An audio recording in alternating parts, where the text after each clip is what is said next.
Tappy has just released Arc 7 Chapter 62, and this video will be a summary of the chapter.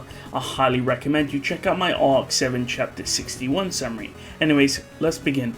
The word Cecilus states rings in Subaru's ears.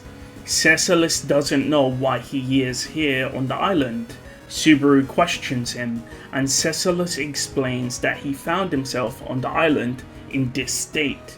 However, the place is comfortable to live, so he isn't really bothered. Subaru is silent, and Cecilus asks if he's currently thinking, and states that he isn't making fun of Subaru for thinking, it's just that he doesn't really think much personally, so he speaks a lot and he speaks about what's on his mind. Despite Cecilus not talking, he's actually fidgeting about and walking around.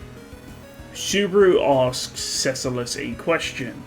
Why does Cecilus know what he's called, such as being the Blue Lightning of Wallachia, but not the fact that he's a divine general? So editor's note, in the last chapter I didn't mention it, but Cecilus is unaware that he's a divine general, but at the same time he knows that he's the Blue Lightning of Wallachia. So Subaru is of course confused by this, and he asks him why that is the case. Cecilus explains that he came up with the Blue Lightning nickname for himself, and he thinks that it's very cool, and he wants to know what Subaru's opinion is on it. Cecilus says he wants people to be enamored by his nickname as it envisions him. After all, he is the star of the show. Subaru was downcast at Cecilus' response, and of course Cecilus wondered if Subaru was okay. It didn't make sense that a divine general wouldn't know that he was a divine general, which leads Subaru to believe that the boy in front of him is an imitator and not the real Cecilus. Meaning that pretty much Cecilus, or the fake Cecilus which is in front of Subaru, is a liar, which means that the stuff he said about the island could also be a lie. Someone asks what Cecilus is doing, and Subaru spins around. He sees a giant man over 2 meters tall with blue skin. The man was called Gustav, and Cecilus praised him for being gentlemanly. However, Gustav said Cecilus didn't need to flatter him. After all, Gustav is a person that didn't mix personal affairs with business. Gustav crossed his arms, but he didn't cross 2 arms, he crossed 4 arms at once. Subaru remembered someone told him about this type of demi-human before. Of course, it was Mr. Wilhelm. Subaru mutters, but it seems that Subaru is struggling to remember Wilhelm. From Cecilus' conversation with Gustav, we see that Gustav seems to be the governor of the island, and Gustav notices Subaru. Cecilus explains that Subaru woke up, and that the girl was not the person Gustav was looking for. Gustav said he would have given Subaru a job if he knew he was awake, but Cecilus said he forgot to tell Subaru the details. Either way, Gustav informs Subaru that now that he is awake, they will talk a bit in a moment. Subaru responds in kind, saying he would love to talk to Gustav. Subaru's impression of Gustav is that despite being strong, he's very intelligent, and he gives off the same vibe as Dicker Ottoman. Gustav then introduced himself as the person overseeing the island, which was a role given to him by Vincent Wallachia, and asks Subaru for his name. Subaru says that his name is Natsuki Schwartz. Subaru didn't know if he should lie or not, but he thought that people might realize who he was from his name.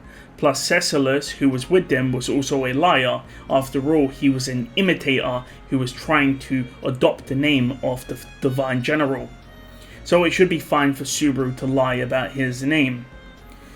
Cecilus, of course, was confused by Subaru's answer and inquired about it, but Subaru just said Cecilus has his own unique logic. Gustav confirms that Subaru is physically fit, and Subaru thanks him after confirming it. However, Gustav says that he should be thanking Cecilus, as it was Cecilus that saved him on one condition. Subaru explains his situation, that him and Tanza were sent to the island and they're from the city of Kersflame, and that they want to leave. Of course, Subaru would like to leave with Tanza. After all, if he did, Yorna would be happy, and Subaru needs to win Yorna onto his side. Not only that, Subaru wants to ensure that Yorna is happy because Subaru does like Yorna. Subaru says he wants to leave, but Gustav tells him to be quiet. Gustav understands Subaru's plea, but states that he needs to ensure that there is order on the island, and to do that, there needs to be fairness. Gustav continues saying Cecilus was the one that saved Subaru and the girl, and that was based on one condition. With that, Gustav asks Subaru a series of questions and wants Subaru to confirm or deny it. He starts by saying that Subaru is physically fit.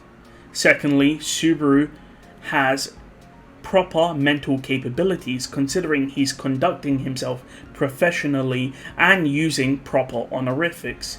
So mentally and physically, nothing is wrong with Subaru.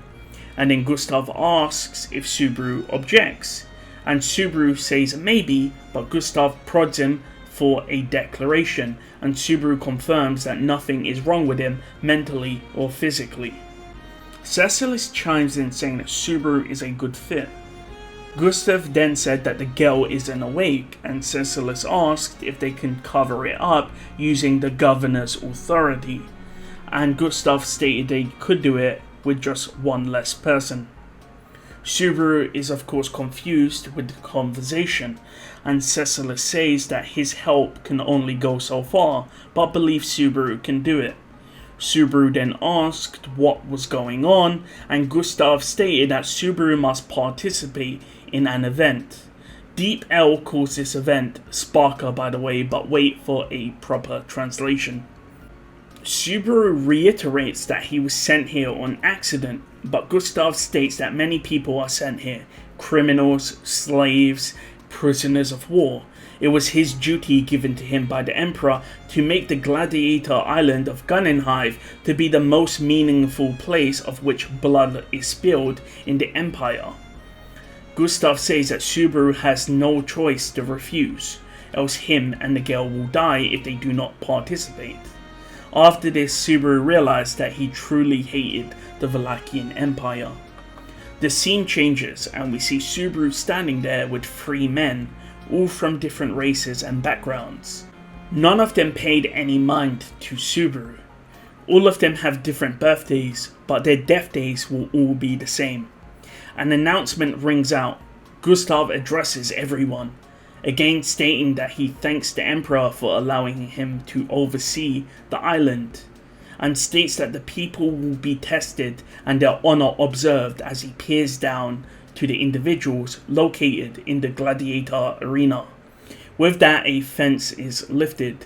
A lion-faced beast with legs which look like deer hooves walks out. It also has horns and a large tail. It's so big that it makes Gustav look small. This was the enemy Subaru and the 3 others must face. This was the event that Subaru must have participated in and overcome. With that, Gustav's voice rings out, "Prove your prestige as the Emperor's strong," and the chapter ends. So it seems like Subaru is fighting a guilty law, at least that's the sort of description of the monster they're fighting. And yes, Subaru and 3 other randoms will be fighting it. So this is kind of like an upgraded version of the Elgina fight that Subaru and Vincent fought against when they were doing the blood life ceremony with the Shadrakian tribe. Yeah, I'm not sure. Tabe's sort of reusing his ideas. But yeah, I mean, nothing is really happening. They just have to prove their worth. Tanza is still asleep, and yeah, I mean, that's it.